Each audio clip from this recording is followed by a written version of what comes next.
What does people power look like, let's say, after January 20th, when Donald Trump has all the levers of power that a president could ask for? Yeah, I think what it really looks like more than anything is people organizing themselves into groups and being able to stand up and to say to their members of Congress, to their senators, to their local, state and local reps, even at the county level, and say, "Hey, we are not for this." Even for Trump voters, they're going to very quickly realize that the things that they were promised are not going to come to fruition, and they are going to hopefully see the light. It's unfortunate that that's what it's going to take, but once they do, we need to be there to bring them in. Welcome to the Ken Harbaugh Show. I am so lucky to have on today Naveed Shah, who is the political director for Common Defense, the largest progressive grassroots veterans organization. And Naveed, I was doing a little research for this interview. I mean, we go way back, right? But I forgot that we had co-written some op-eds together. So Naveed is also a partner in crime with me on a number of efforts. How are you feeling post-election? We're going to get into the pushback, but I just want to check in first. How's the team doing? Ken, thanks so much for having me. Great to talk to you again. Right now, post-election, I'm feeling, like there is a path forward here for us. And I know that immediately after the election, a lot of us were dejected and felt like things were bad. But none of us can stay down on the mat for too long. Got to get back up and get back in the fight. And so that's what I'm looking forward to doing. Well, that's the power of being surrounded by fellow vets, right? I mean, I know only a fraction of our audience members are vets, but I know everyone appreciates this community and what you in particular bring to the fight. And you're right, you can't stay down for long. I think it's absolutely essential to acknowledge that everything's not going to be okay. I push back hard on folks who say, take a deep breath, it's going to be fine, because it's not. People we care about are going to suffer because of this administration. But that's all the more reason to galvanize leaders across all spaces, but in the vet space in particular, and Common Defense is at the tip of the spear on challenging some of the more outrageous excesses or proposed excesses of this incoming administration. What can we look for from Common Defense between now and inauguration, and then after inauguration when we start seeing the Tulsi Gabbards and Pete Hegseths and others coming in? Yeah, the names that we're seeing being floated for senior positions in the administration, whether it's Kash Patel as FBI director or Tulsi Gabbard as DNI, is definitely concerning, really concerning, because none of these folks are remotely qualified for the jobs that they're being nominated for. And more than not even being qualified, there are dangerous ideologues that could use the power of this position to make a real, negative impact on the things that they're in charge of. I think what Common Defense is setting ourselves up to do more than anything is be a political home for veterans of across the board. We once we call ourselves a progressive group, but really what we're seeing now and hearing from our members, more than anything, is we're a grassroots group. We're opening our doors. It's a big tent, and we want as many people to join us as we can, because whether you are, consider yourself a center-right Republican or a moderate or a Democrat or a progressive or anything in between, you should know that Common Defense is the home for you, and that you can come here, learn with us, train with us, and get ready to push back on some of the crazy things that they're pushing. One of the things that really struck me during the campaign was just how unlikely some of the alliances that formed were. And you're a perfect example of that, recasting Common Defense as a grassroots organization, more even than a progressive organization, because I'm working with folks who in another political era I would have had nothing in common with.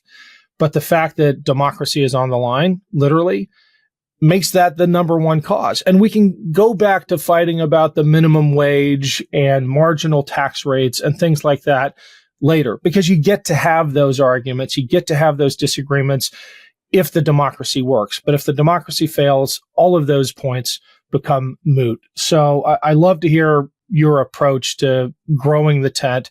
How are people receiving it? Are you seeing folks who a few years ago might not have seen the suitability of an alliance with Common Defense. Have you seen them come into the tent? Have you seen partner organizations working together with you guys?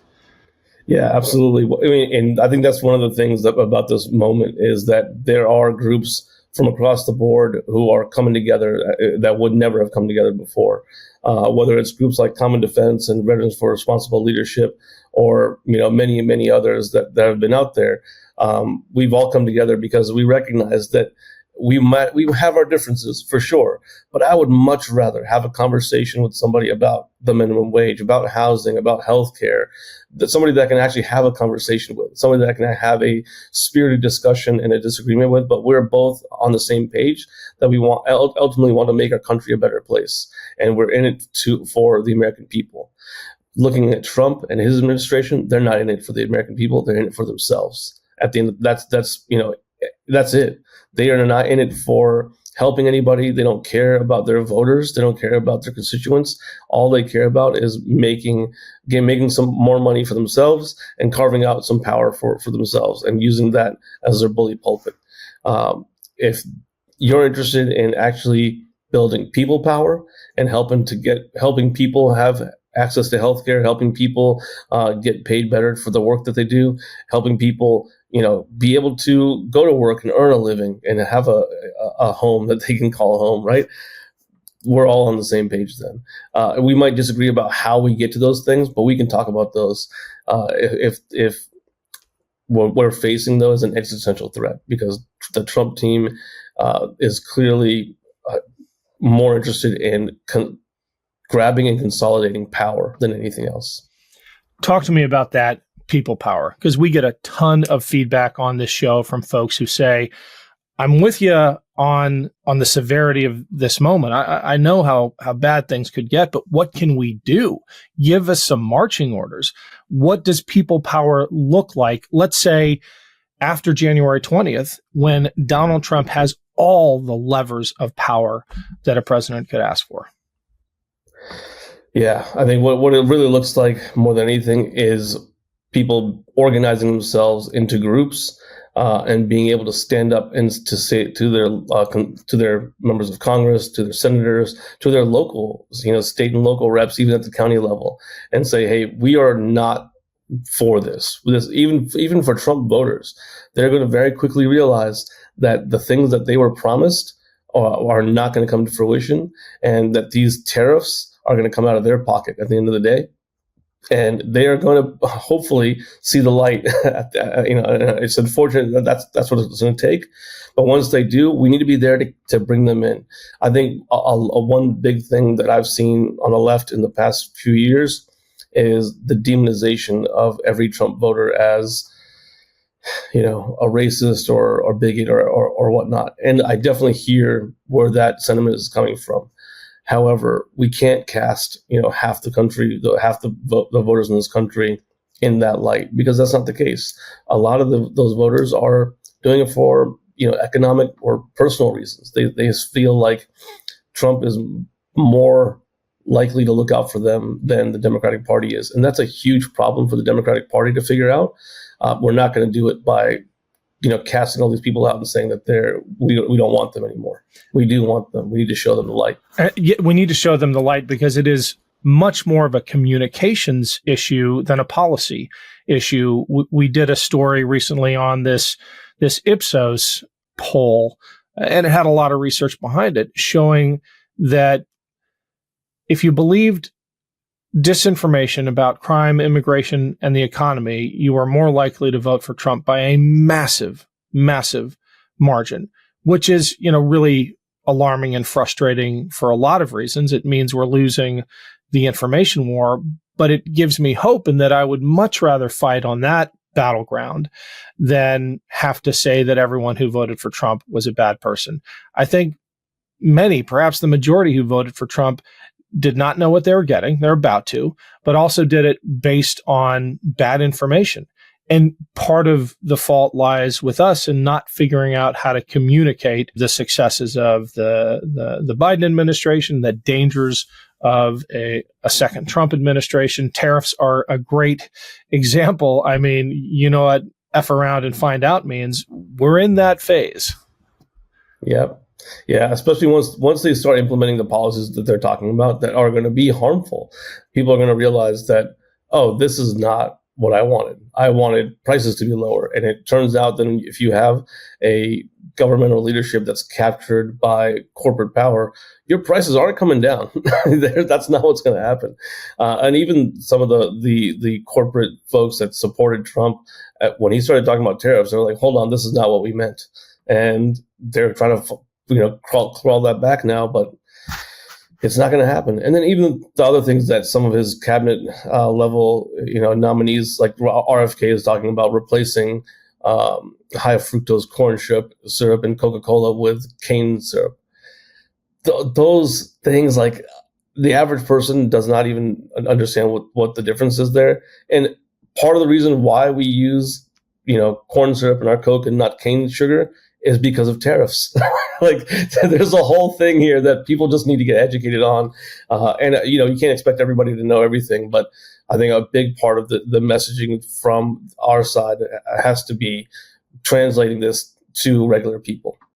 It's Ken Harbaugh. Quick break here to let you know that we'd love to hear from you. Your comments, suggestions, thoughts about future topics and guests.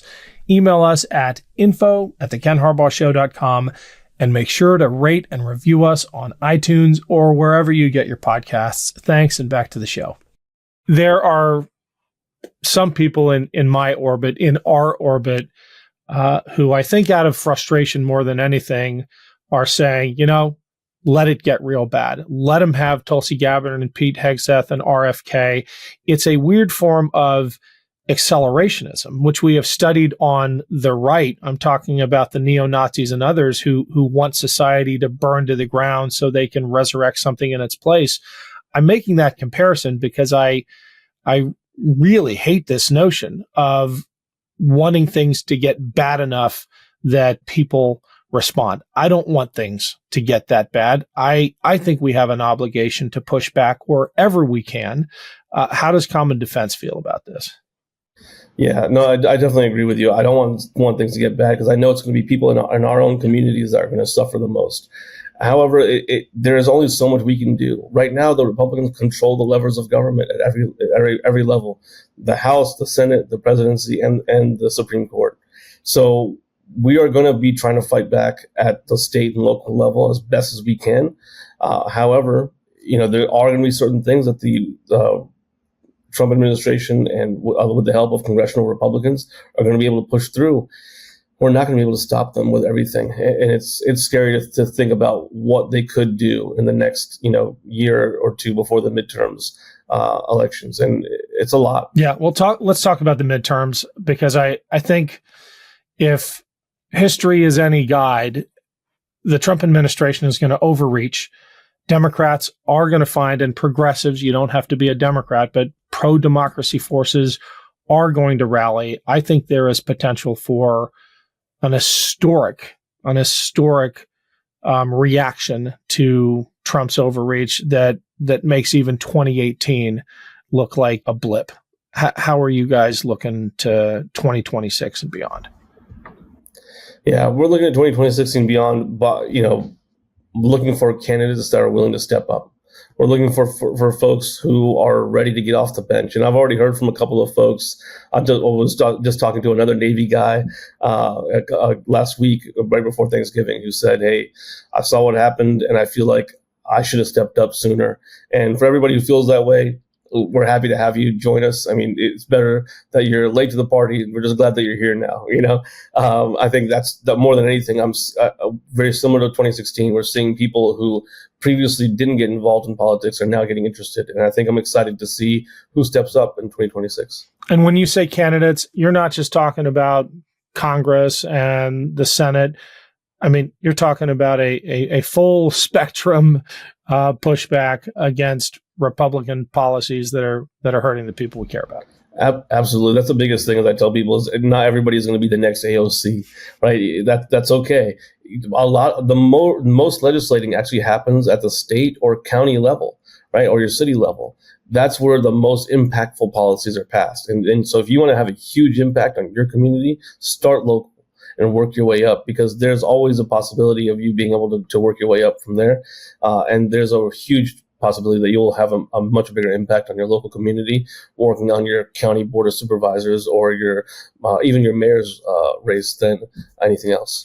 Well, great to have you on the show, Naveed. Where can people learn more about Common Defense? Absolutely. Please visit us at commondefense.us to learn more. And is there space in the tent for non-vets? How can people who didn't serve in the military help the mission? Absolutely. We welcome all of our supporters, whether you're a veteran, a military family member, or a civilian supporter.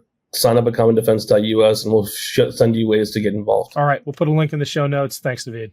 Thanks, Ken. Thanks for having us. Love this video? Make sure you stay up to date on the latest breaking news and all things Meidas by signing up to the MeidasTouch newsletter at MeidasTouch.com/newsletter.